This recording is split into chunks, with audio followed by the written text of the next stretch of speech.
Painted painless learning. નમસ્કાર વિદ્યાર્થી મિત્રો, સ્વાગત કરું છું તમારું પેઇન્ટેડ લર્નિંગમાં. જડીબુટીના વિડીયોઝમાં આજે આપણે જોવાના છીએ કે વિજ્ઞાનમાં પાસ થવા માટે ત્રીજું ચેપ્ટર કેટલું કરવું જોઈએ. તો ત્રીજું ચેપ્ટર ભાઈ બહુ અગત્યનું છે, કારણ કે ત્રીજા ચેપ્ટરની અંદર આપણને ટોટલ 10 માર્ક્સનું પૂછાય છે. વિભાગ એની અંદર 13 અને 14મો પ્રશ્ન, જેમાં ખાલી જગ્યા અને ખરું ખોટું એક હશે, 13મી ખાલી જગ્યા હશે અને 14મું ખરું ખોટું હશે. ડિયર સ્ટુડન્ટ્સ, મેઘાણી સરની વાણીની અંદર આપણે ખાલી જગ્યા અને ખરા ખોટા જોઈ લીધા છે. જો તમે એના વિડીયોઝ ન જોયો તો નીચે ડિસ્ક્રિપ્શનમાં લિંક આપેલી છે, તમે એ જોઈ શકો છો કે જેથી તમને આઈડિયા આવશે. અને બીજી વસ્તુ, સોમવારથી શુક્રવાર મેઘાણી સરની વાણીના વિડીયોઝ હોય છે, જેમાં સોમ અને મંગળ સમાજ કરીએ છીએ, બુધવારે આપણે વિજ્ઞાન કરીએ છીએ, ગુરુ અને શુક્ર ગણિત કરીએ છીએ. 9:15 થી 10:15 વાગ્યાનો ટાઈમ હોય છે. તો તમે આ લેક્ચર ખાસ અટેન્ડ કરજો, કારણ કે એમાં આપણે વિભાગ એમાં પૂરા માર્ક્સ કેમ મેળવવા એની ચર્ચા કરીએ છીએ, અને વિભાગ બીના પ્રશ્ન જે છે અને સીના એની પણ આપણે ચર્ચા કરીએ છીએ. તો ડિયર સ્ટુડન્ટ્સ, આજે આપણે આ વિડીયોમાં આપણે જોવાના છીએ વિભાગ બીમાં, જેમાં 26મો પ્રશ્ન એટલે 2 માર્ક્સ એના થઈ ગયા, અને વિભાગ સીમાં 39 અને 40મો પ્રશ્ન 3 માર્ક્સના 2 પ્રશ્ન, એટલે 3 ને 3 6 અને 2 8 માર્ક્સ જે છે સવાલ જવાબ એ જોવાના છીએ. વિડીયો શરૂ કરીએ એ પહેલાં તમે લોકોએ હજુ સુધી જો ચેનલ સબસ્ક્રાઇબ ન કરી તો ચેનલ સબસ્ક્રાઇબ કરો, વિડીયો લાઇક કરો, અને તમારા સપોર્ટના કારણે આપણે 75,000 સબસ્ક્રાઇબર પૂરા કરી લીધા છે. હું તમારો ખૂબ ખૂબ આભાર વ્યક્ત કરું છું જે લોકોએ ચેનલ સબસ્ક્રાઇબ કરી, અને જે નથી કરી એમને કહું છું કે ઝડપથી ચેનલ સબસ્ક્રાઇબ કરો, કે જેથી કરીને આપણો ફેબ્રુઆરી પૂરો થાય ત્યાં સુધીમાં 1 લાખ સબસ્ક્રાઇબરનો જે ગોલ છે એ આપણે અચીવ કરી લઈએ. તો ડન છે ડિયર સ્ટુડન્ટ, શરૂઆત કરીએ આપણે વિભાગ બીના. યાદ રાખજો વિદ્યાર્થી મિત્રો, આ એમપી પ્રશ્ન તમે કરી લેજો, આમાંથી કોઈને કોઈ પ્રશ્ન 100% બોર્ડ એક્ઝામમાં તમને ભટકાશે. તો શરૂઆત કરીએ છીએ આપણે વિભાગ બીની. શરૂઆત કરીએ ખાલી જગ્યાથી. હું વાંચું છું ખાલી જગ્યા, જવાબ તમે આપશો કોમેન્ટની અંદર કે આ મેમ આપણને એના વિશે થોડું સમજાવશે. ખાલી જગ્યા ધાતુ પ્રવાહી સ્વરૂપે છે.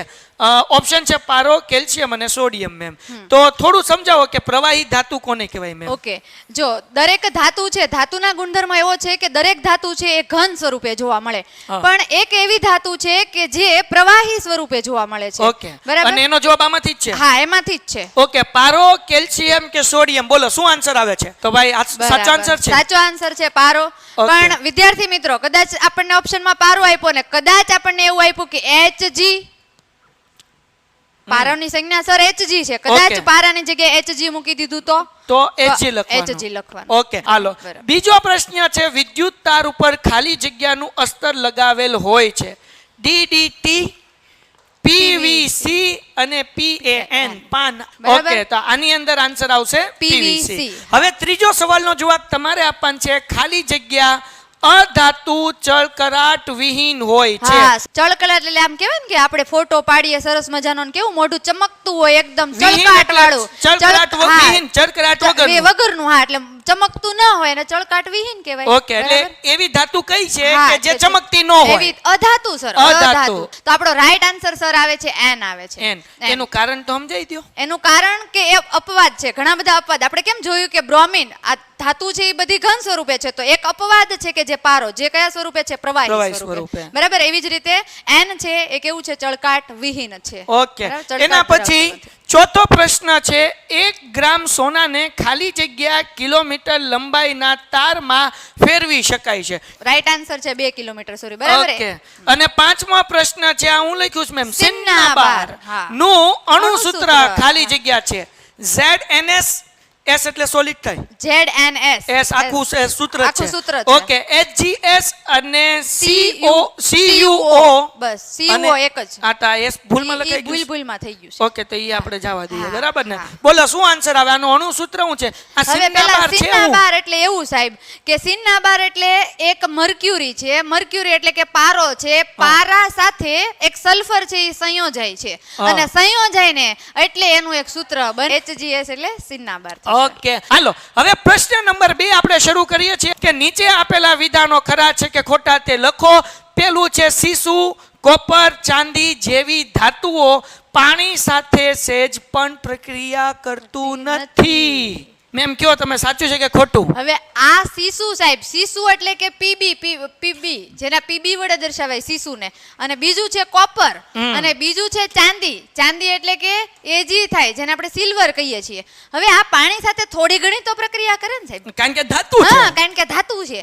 તો આ એટલે વિધાન છે, આ વિધાન કેવું છે થશે? ઈ ખોટું છે. એવું લખ્યું નથી. જો એમ લખ્યું હોત ને થાય છે તો વિધાન સાચું આવે. બરાબર? ઓકે, ધાતુની પ્રતિક્રિયાત્મકતાનો ક્રમ mg greater than al greater than zn zn greater than fe છે.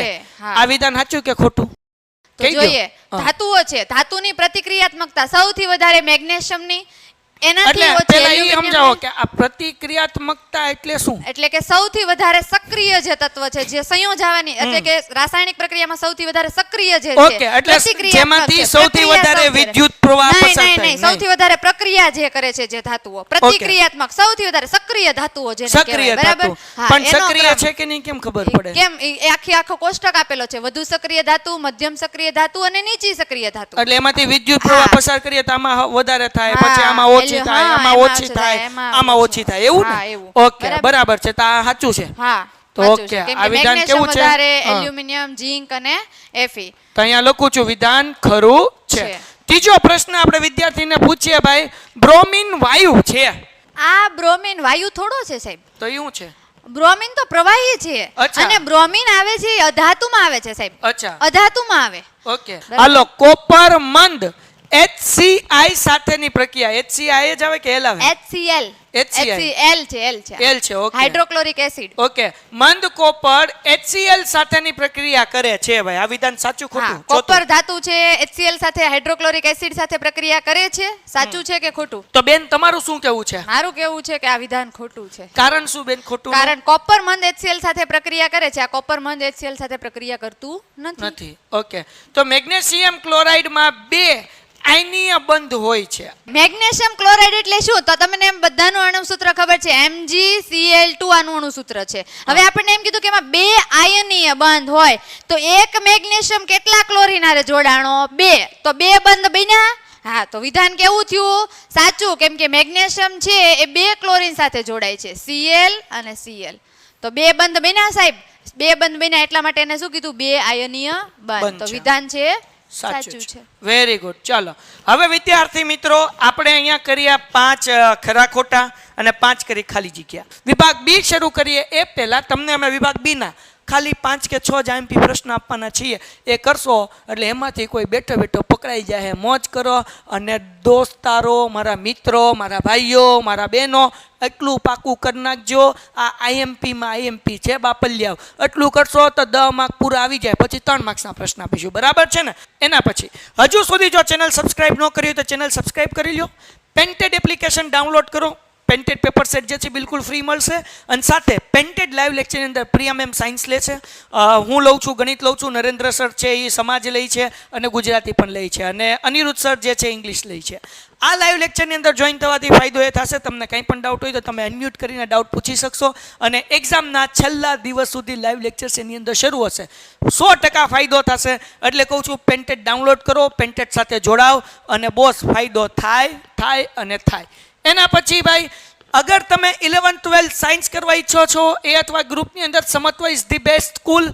બહુ મસ્ત સ્કૂલ છે સમત્વ, અને JEE અને નીટની જોરદાર તૈયારી કરાવે છે. મારો ભાઈ ત્યાંથી ભણ્યો છે, મારા નાના ભાઈની વાઈફ એ ડૉક્ટર છે, એ પણ સમત્વમાંથી જ ભણેલી છે. તો અમારા ઘરમાં 3 ડૉક્ટર છે. મારી બૈરી ડૉક્ટર છે, પણ બાકીના 2 જણા ત્યાંથી ભણ્યા છે, અને મારી બૈરી બીજી સ્કૂલમાંથી ભણી છે. પણ અમારો અનુભવ સમત્વનો સારો છે, બહુ સારું રિઝલ્ટ આપે છે. તો તમે વધુ માહિતી માટે નીચે ફોર્મ આપ્યું છે, ભરી લો. બાકી બધી માહિતી તમારા સુધી પહોંચી જશે. જો તમારો A1 ગ્રેડ આવશે તો 1,70,000 રૂપિયાની સ્કોલરશિપ મળશે. એટલે કહું છું, નીચેની માહિતીનું ફોર્મ ભરી લો. હવે મેમ આપણને સમજાવવાના છે આઈએમપી પ્રશ્નો કે જે આપણને સેક્શન બી ની અંદર પૂછાય છે, જે આપણને 2 માર્ક્સના પૂછાય છે. અને જો રોજ તમે આ કરશો, આની અમે તમને શું કહેવાય જવાબ લખેલી PDF આપી દેશું. તો આનાથી ફાયદો શું થશે વિદ્યાર્થી મિત્રો?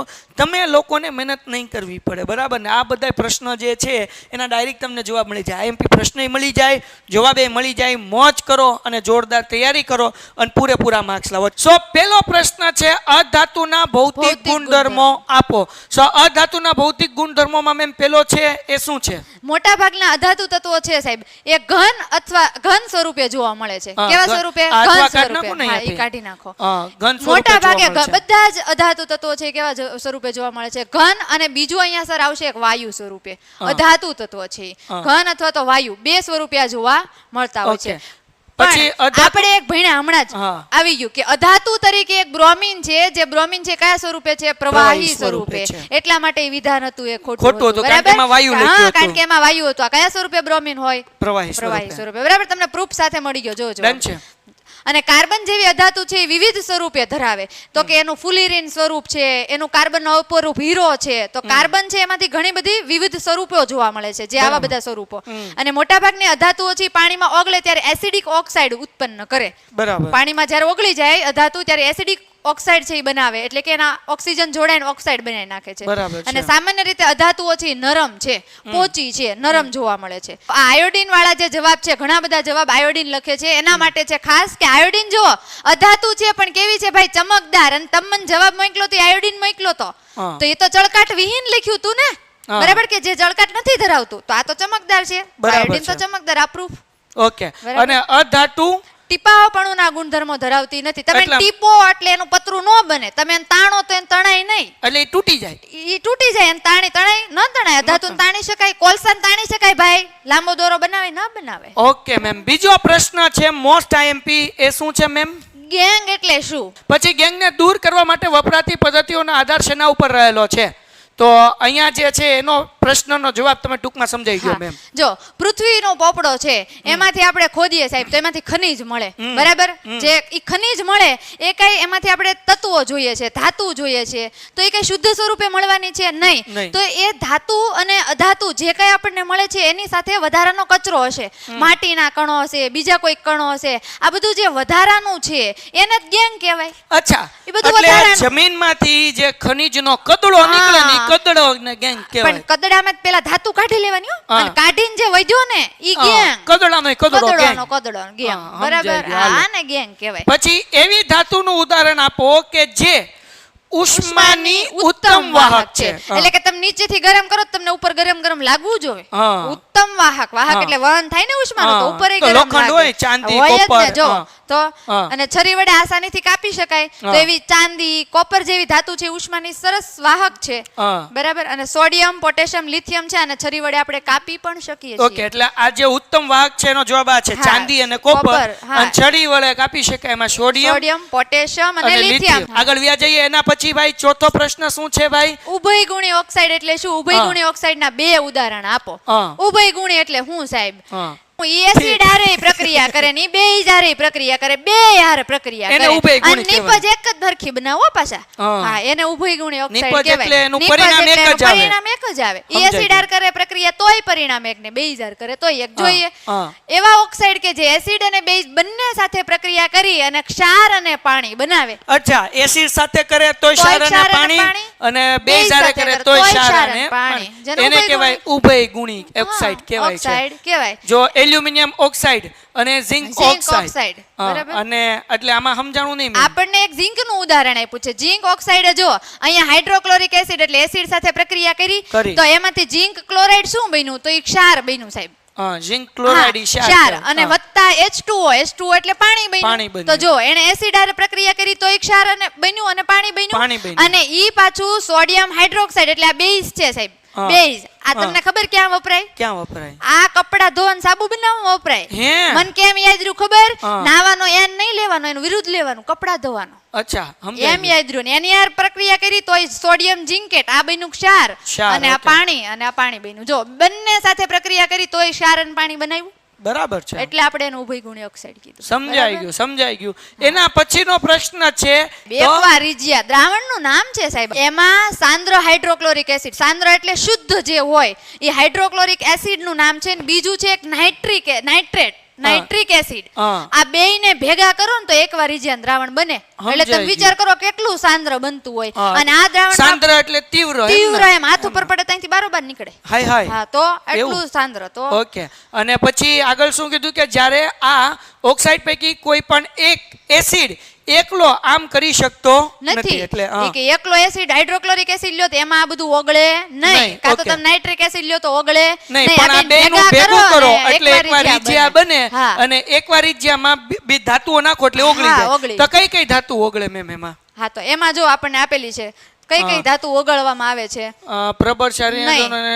આ જો અહીંયા સોના સોના અને અને પ્લેટિનમ પ્લેટિનમ ને ઓગાળી શકવાના અમુક પ્રક્રિયાઓ પૈકી એક છે એટલે પ્લેટિનમ ને અને સોનાને આપણે એમાં ઓગાળી શકીએ છીએ ઓકે મેમ આ ધાતુમાં ઓગાળી પછી છઠ્ઠો પ્રશ્ન તમે ચોક્કસપણે નિસ્તેજન એટલે કે ઝાંખા તાંબાના વાસણો લીંબુ અથવા આંબલીના રસ વડે શુદ્ધ થતા જોયા છે સમજાવો કે શા માટે આવા ખાટા પદાર્થો વાસણને શુદ્ધ કરવા માટે અસરકારક છે તો બેન હવે સવાલ ઈ છે કે આ બધું તમે સમજાવી દીધું હા, બરાબર ને હા. તો ભાઈ 6 પ્રશ્ન જે છે એ પૂરા થઈ ગયા ચલો આ 6 મોસ્ટ આઈએમપી પ્રશ્ન છે ભાઈ 6 માંથી કોઈ પણ તમારે કેટલા પ્રશ્નનો મીન્સ કે 6 પાકા કરવાના છે પણ બોર્ડમાં કોઈ પણ એક પ્રશ્ન પૂછાશે ને પ્રશ્ન નંબર કેટલામો હશે 26માં ચલો હવે મેમ આ જે પ્રશ્ન છે 3 માર્ક્સના પ્રશ્ન આની અંદર કેટલા સવાલો લખવા જોવે એની અંદર સાહેબ પોઈન્ટ લખવા જોઈએ હા એનાથી 10 થી 12 પોઈન્ટ તો સર મેક્સિમમ લખવા એ જોઈએ મેમ minimum. 3 માર્ક્સમાં બહુ ત્રણ વધી ન marksમાં. જાય મેમ સાહેબ હવે પોઈન્ટ નાના નાના લ્યો ભૌતિક સ્વભાવ એમાં ગલન બિંદુ ને ઉત્કલન બિંદુ ઊંચા હોય નીચા હોય ગલન બિંદુ ઊંચા તો 1 પોઈન્ટ થયો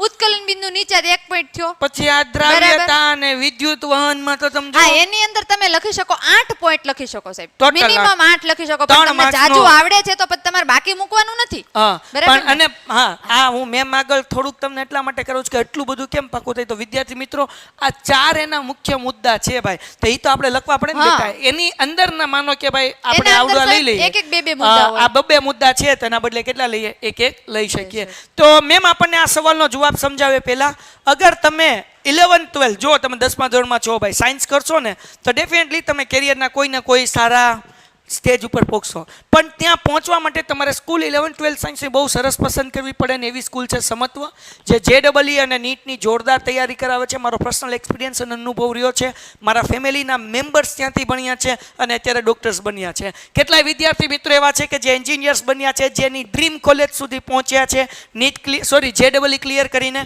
વધુ માહિતી માટે નીચે ફોર્મ આપ્યું છે તમે ફોર્મ ભરો એટલે તમને પર્સનલી બધી ડિટેલ શેર કરવામાં આવશે અને A1 ગ્રેડ આવશે તો તમને લોકોને 1,70,000 રૂપિયાની સ્કોલરશિપ મળી શકે છે બરાબર ને અને પેન્ટેડ એપ્લિકેશન જો હજુ સુધી ડાઉનલોડ ન કરી હોય તો પેન્ટેડ ડાઉનલોડ કરી લો લાઈવ લેક્ચર અમે બધાય લઈએ છીએ અનમ્યુટ કરીને તમે અમને ડાઉટ પૂછી શકશો અને એક્ઝામમાં ટોપ કરી શકશો તો હમણાં જ તમે પેન્ટેડ ડાઉનલોડ કરી લો તો યસ મેમ પ્રશ્ન નંબર 4 એટલે કે વિભાગ સી ની અંદર જે આપણને પૂછાય છે 39 અને 40મો પ્રશ્ન તો પહેલો પ્રશ્ન છે આયનીય સંયોજનના સામાન્ય ગુણધર્મ લખો તેમાં ટૂંકું સમજાઈ ગયું મેમ ભૌતિક સ્વભાવ એનો શું છે મેમ ભૌતિક સ્વભાવ એ તો કાં તો એવું પડશે જો બે વીજભાર હોય એક ધન અને ઋણ હોય બરાબર. એના આયનો વચ્ચે પ્રબળ આકર્ષણ કેવું હોય એના કારણે જે આયનીય સંયોજનો છે ધન અને થોડાક સખત હોય ધન હોય ઈ કેવા હોય થોડાક સખત જોવા મળે એ વીજભારના ઉપર આધાર રાખે ભૌતિક સ્વભાવ છે એમાં કોઈ રાસાયણિક સ્વભાવ નથી આવતો ઓકે, ગલન બીજું બિંદુ છે અને ગલન ઉત્કલન બિંદુ બિંદુ. નું ઉત્કલન બિંદુ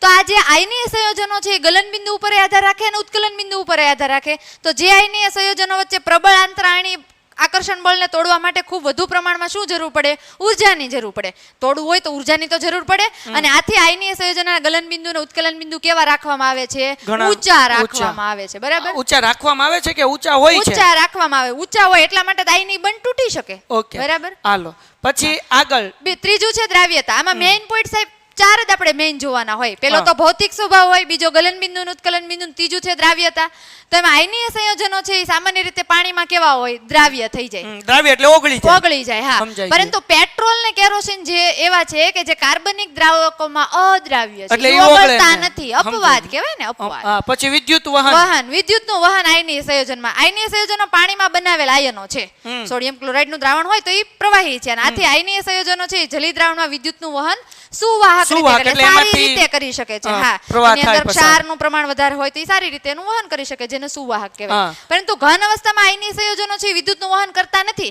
તમે કોઈ કાંઈ ખાંગડાને મૂકી દો મીઠાના તો આમાંથી વિદ્યુતનું વહન થાય નહીં પણ પ્રવાહી મીઠાને સ્વરૂપ હોય. ઓગાળી દો ને આમાં તો પાછું વિદ્યુતનું વહન થાય કારણ કે એમાં પાણી છે એટલે પ્રવાહી છે દ્રવ્ય છે દ્રવ્ય એટલા છે માટે એટલા બરાબર માટે. તો ઓકે. આ આયનીય સંયોજનની વિશિષ્ટતા પછી છે જ્યારે બરાબર આયનીય આયનીય સંયોજન સંયોજનો પીગળેલી અવસ્થામાં હોય ત્યારે વિદ્યુતનું વહન કરે અને ઘન અવસ્થામાં હોય ત્યારે ન કરે. બરાબર. ડન છે.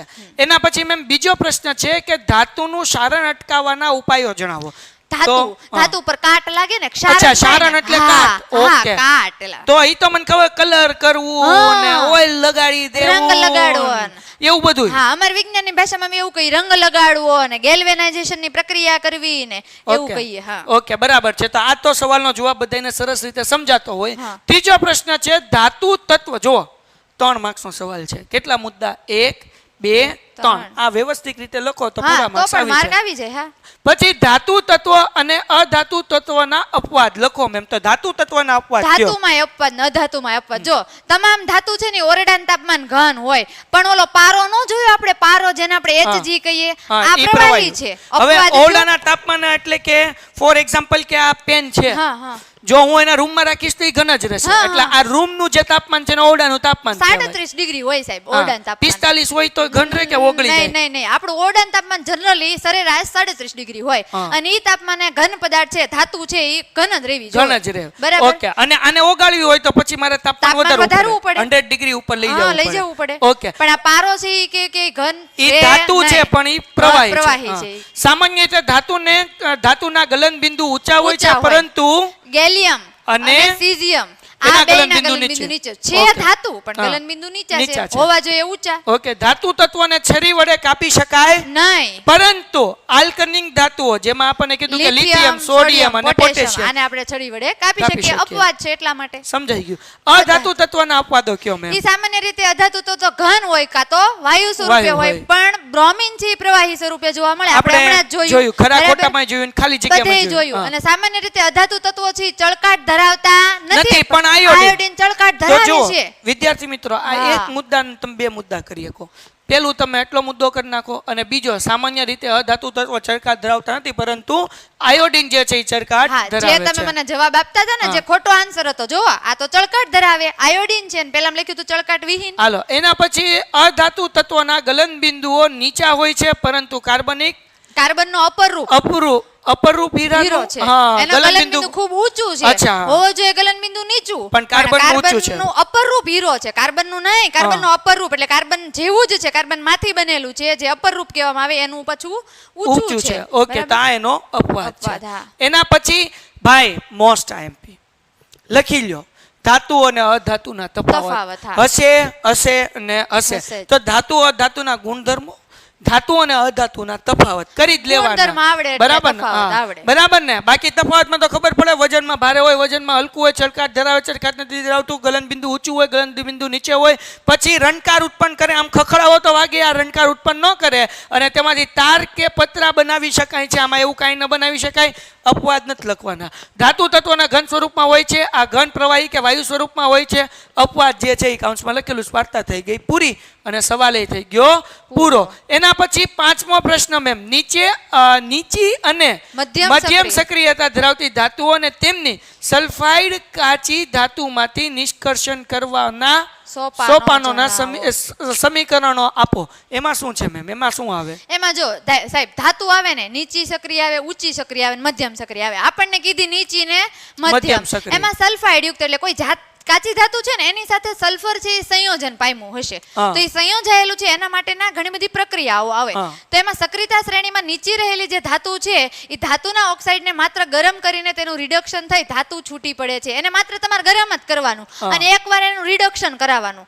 બરાબર. રિડક્શન થાય એટલે ઓક્સિડેશન થાય, તો એમાં હાઇડ્રોજન મુક્ત થાય, અને રિડક્શન થાય તો હાઇડ્રોજન મેળવે. એ છોકરાને ખબર છે ઓક્સિડેશન ને રિડક્શન. હાલો, સમજાય. અને આ પ્રથમ જે મર્ક્યુરિક ઓક્સિડેશનમાં શું હતું? ઓક્સિજન ગળે, હા, ઓક્સિજન ઉમેરાય અને જે હાઇડ્રોજન દૂર થાય. આ ઓક્સિડેશન, અને રિડક્શન ની અંદર હાઇડ્રોજન ઉમેરાય અને ઓક્સિજન દૂર થાય. ઓકે, હાલો. પછી સિન્ના બાર આપણે હમણાં જોયું, જો HGS એ મર્ક્યુરીન કાચી ધાતુ છે. આની હારે સલ્ફર જોડાઈ ગયો મર્ક્યુરી સાથે, એટલા માટે કાચી ધાતુ બની. અને હવામાં ગરમ કર્યું તો એમાંથી પ્રથમ છે મર્ક્યુરિક ઓક્સાઇડ મળ્યો, કે HgO મળ્યો, HgO.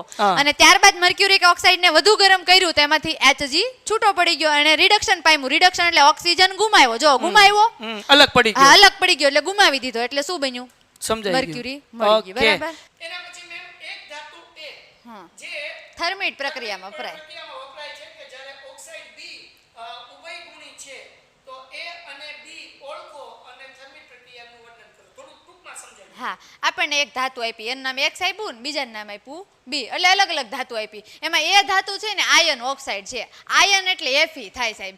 Fe સાથે ઓક્સિજન જોડાઈ ગયો અને Fe આયન ઓક્સાઇડ કહેવાય. બીજી ધાતુ છે એલ્યુમિનિયમ છે. આ બે વચ્ચે થર્મિટ પ્રક્રિયા કરાવવાની છે. હવે વધુ સક્રિય ધાતુ છે અને ઓછી સક્રિય ધાતુ છે, તેમના સંયોજનમાંથી એને વિસ્થાપિત કરી શકે. વિસ્થાપિત કરવું એટલે શું સાહેબ ગુજરાતી ભાષામાં? એને કાઢી મૂકવી. એને સંયોજન બનાવેલું હોય, એને ઓલી ધાતુ આવીને કે હાલ હું વધારે સક્રિય છું, તું જા, એટલે એને કાઢી મૂકે. એની આ સંયોજન હોય એને તોડી અને એ પોતે જોડાઈ જાય એની સાથે, એને વિસ્થાપન પ્રક્રિયા કહેવાય. અને આવી વિસ્થાપન પ્રક્રિયા ખૂબ જ ઉષ્માક્ષેપક હોવાથી મળતી ધાતુ પીગળેલી અવસ્થા મળે. ઉષ્માક્ષેપક એટલે હું? એ ધુવાડા જ કાઢતી હોય એકલી, બરાબર? ઉષ્મા લે નહીં, ઉષ્મા મુક્ત કરે નિપજમાં, અને આવી પ્રક્રિયાને થર્મિટ પ્રક્રિયા કહેવામાં આવે, બરાબર? જે મેં તમને આપી.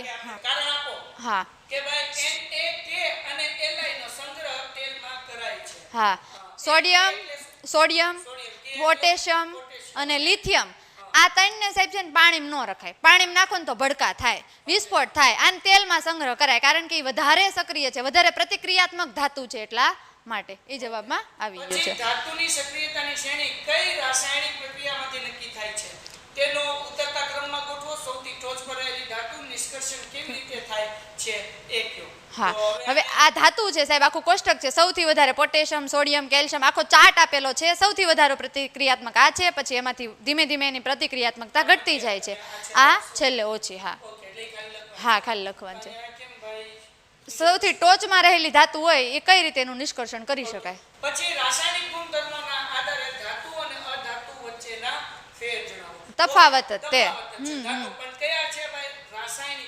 રાસાયણિક ગુણધર્મો આપણે જોયા હતા, ભૌતિક જોયા હતા. તો જો ભાઈ, રાસાયણિક ગુણધર્મોના આધારે છે. અત્યાર સુધી આપણે જોતા હતા એ ભૌતિક ગુણધર્મો જોયું હતું, બરાબર? તો રાસાયણિક પ્રક્રિયાના અંદર ધાતુના અધાતુના બંનેના ભેદ એટલે તફાવત. અથવા તો ઉભયગુણી ઓક્સાઇડ એટલે શું? અને ઉભયગુણી ઓક્સાઇડના બે ઉદાહરણ કીધા.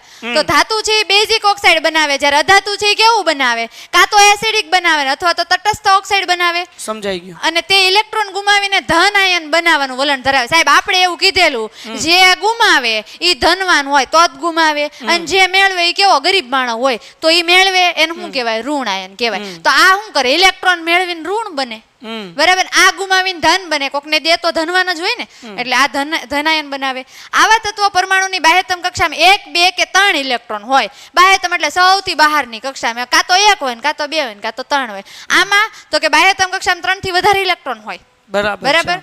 અને આની અંદર ક્લોરીન અને હાઇડ્રોજન સાથે આયનનું સંયોજન બનાવે છે, જ્યારે આ ક્લોરીન અને હાઇડ્રોજન સાથે સહસંયોજક બંધ બનાવે. બંને પ્રકારના બંધ છે. અને એસિડ સાથે પ્રક્રિયા કરીને હાઇડ્રોજન વાયુ મુક્ત કરે, અને આ વાયુ મુક્ત કરતા નથી. ઓકે, હવે એના પછી છે કોપરનું શુદ્ધિકરણ કઈ પદ્ધતિથી નક્કી કરી શકાય છે તે જણાવો. આ મોસ્ટ આઈએમપી. હા, મોસ્ટ આઈએમપી લખી લ્યો ભાઈ. આ તમારે કરવાનું. જો આ તમને 12 પ્રશ્ન આપીએ, પણ આમાંથી પણ 3 માર્ક્સના સાવ મોસ્ટ આઈએમપી અને છેલ્લા 5 આપવાના છીએ. હવે આ શુદ્ધિકરણની પ્રક્રિયા ઓલરેડી તમે સમજાવી દીધેલી છે. એમાં વિદ્યુત વિભાજનની પદ્ધતિ યાદ રાખવાની. કોપરનું શુદ્ધિકરણ શેનાથી થાય? તો વિદ્યુત વિભાજનની પદ્ધતિથી. ઓકે, અને પછી જે છે મિશ્ર ધાતુ એટલે શું? મિશ્ર ધાતુના ઉપયોગો જણાવો, અને આપેલ મિશ્ર ધાતુમાં કઈ ધાતુઓનું મિશ્રણ છે તે જણાવો. મિશ્ર ધાતુ એટલે શું? એક ધાતુ બીજું ધાતુ મળી જાય. ધાતુ મિશ્ર થાય. આપણે સોનું છે, આપણે કેમ 24 કેરેટનું નથી વાપરતા? કેમ કે નરમ છે, એને બરડ બનાવવા માટે શું કરવું પડે? મિશ્ર ધાતુ નાખવું પડે. આપણો ઉપયોગ બરડતા રહે, કઠિનતા રહે, એટલા માટે. અને પિત્તળ છે, કાંસુ છે, આ બધી મિશ્ર ધાતુઓ છે, બરાબર? ઓકે, તો હવે મેમ આ 11 પ્રશ્નમાંથી 5 અગર તમને મોસ્ટ આઈએમપી પ્રશ્ન આપવા હોય તો એક આ આપી શકીએ મિશ્ર ધાતુ. જો તમને મોસ્ટ આઈએમપી ઓલા 6 પ્રશ્ન આપ્યા છે, 6 કરવાના. હવે આ 11 પ્રશ્ન છે, બધાય કરવાના 11, પણ મોસ્ટ આઈએમપી જે કડકડાટ તમને પાકા હોવા જોઈએ. મિશ્ર ધાતુ એટલે શું? પછી બીજો જે પ્રશ્ન છે, કોપરનું શુદ્ધિકરણની કઈ પદ્ધતિથી કરી શકાય છે? આ 2 મોસ્ટ આઈએમપી થયા, બરાબર? એના પછી ભાઈ રાસાયણિક ગુણધર્મ ધાતુ અને અધાતુના. પછી આગળ વ્યા જઈએ ભાઈ. આને જવા દઈએ, કારણ આપો જવા દઈએ, આને જવા દઈએ, પછી આને જવા દઈએ. પછી તફાવત આપો, ભૌતિક ગુણધર્મો, રાસાયણિક ગુણધર્મો કરવાના અને ભૌતિક ગુણધર્મો કરવાના. અને પછી આ જે છે ધાતુ અને અધાતુ તત્વના અપવાદ લખો. 5 પ્રશ્ન થઈ ગયા. અને ભાઈ સારણ અટકાવવાના ઉપયોગો, તો આ તો તમે આમને લખી શકો. અને પછી બસ આ 6 પ્રશ્ન જે મોસ્ટ એમપી લાગે છે અને આઈનીય સંયોજન આ એકવાર કરી નાખજો. તો આ 6 પ્રશ્ન 7 પ્રશ્ન જે નીકળે છે જે મોસ્ટ એમપી છે, જે તમારે સૌથી પહેલા કરી લેવા જોઈએ. અને આ બધાય શું કહેવાય કે આ એમપી પ્રશ્નો છે. સો ડિયર સ્ટુડન્ટ્સ, તમે જુઓ તો આ તમે માનો કે 7 પ્રશ્ન બી કરી લીધા તો બોર્ડમાં 2 પૂછાઈ જાય તો 6 માર્ક્સ થઈ ગયા. તમને 6 મોસ્ટ આઈએમપી પ્રશ્ન આપ્યા છે, 2 માર્ક્સના એ કરી લો એટલે 1 માર્ક્સ થઈ ગયા. 6 4 10 અને 2 જે છે એ ખાલી જગ્યા અને ખરા ખોટાના. એટલે 6 ને 2 8 ને 2 10 એટલે 10 માંથી 10 માર્ક્સ મેળવી શકો. આ એક દિવસમાં આખું ચેપ્ટર આપણે રિવાઇઝ કર્યું, એના મોસ્ટ આઈએમપી પ્રશ્નો જોયા. Painted Painless Learning.